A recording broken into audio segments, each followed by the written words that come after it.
परेशानी आए तो ईमानदार रहें, धन आए तो सरल रहें, अधिकार मिलने पर विनम्र रहें, क्रोध आने पर शांत रहे, यही जीवन का प्रबंधन है। सभी साथियों को नवोदय और जय भीम मित्रों। आज हम चर्चा करेंगे कि सामाजिक संगठन क्यों प्रभावी नहीं होते। हर समाज में अनेक संगठन बनते हैं, लेकिन वो उस लक्ष्य को नहीं पा पाते हैं जिस लक्ष्य को लेकर उसका गठन किया जाता है। हर जाति में, हर धर्म के अलग अलग सामाजिक संगठन होते हैं, और ये वो संगठन होते हैं जहाँ पर इनकम की कोई संभावना नहीं होती है।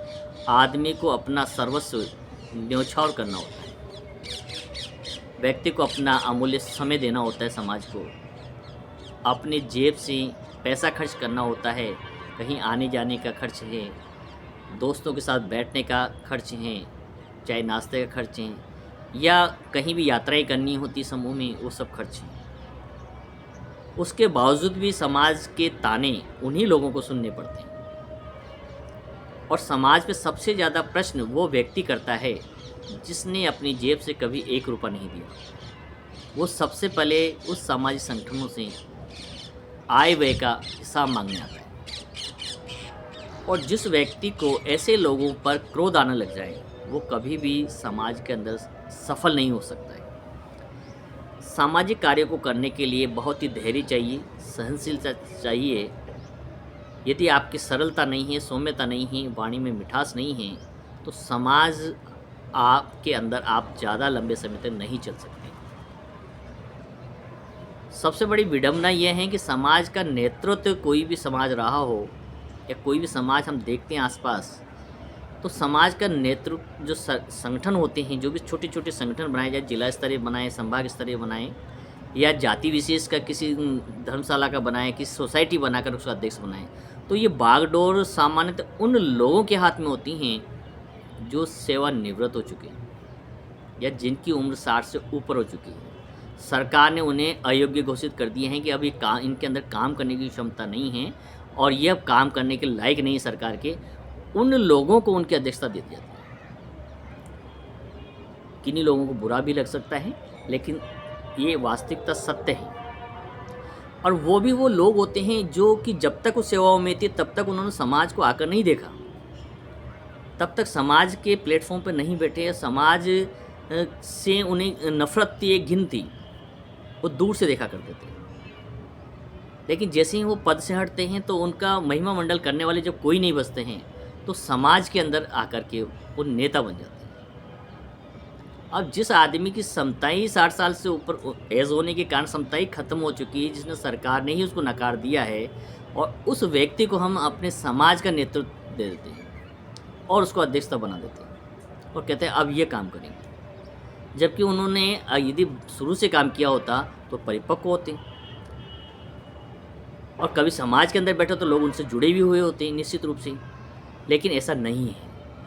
लोग मोटा चंदा देने के बल पर उन समाजों के अध्यक्ष बन जाते हैं, पदाधिकारी बन जाते हैं, लेकिन उनसे समाज के सामान्य लोग नहीं जुड़ते हैं, क्योंकि वो अपने आप को, वो अधिकारी का जो प्राउड है उससे बाहर नहीं निकल पाते हैं और सामान्य लोगों के साथ वो नहीं जुड़ पाते। इसलिए सामाजिक संगठन फेल हो जाते हैं,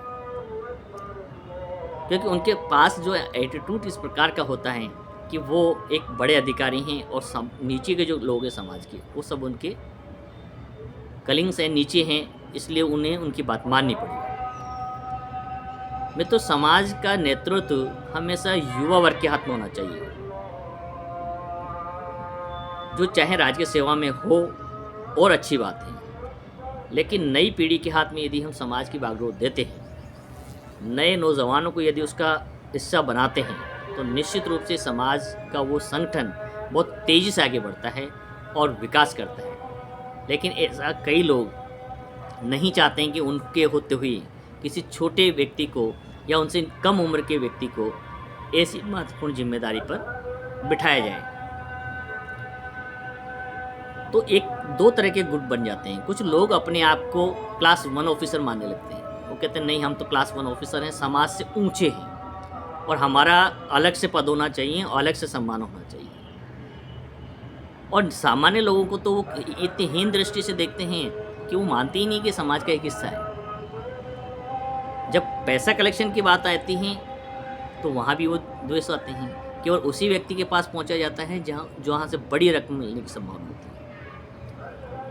समाज को ऐसे लोगों कभी भी सही दिशा में नहीं ले जा सकते हैं। इसलिए समाज के अंदर एक तारतम्य होना चाहिए, संगठन एक ही होना चाहिए। एक ही समाज के जब अनेक संगठन बन जाते हैं, अनेक नामों से बन जाते हैं, तो संगठन का, समाज का पतन होना निश्चित है।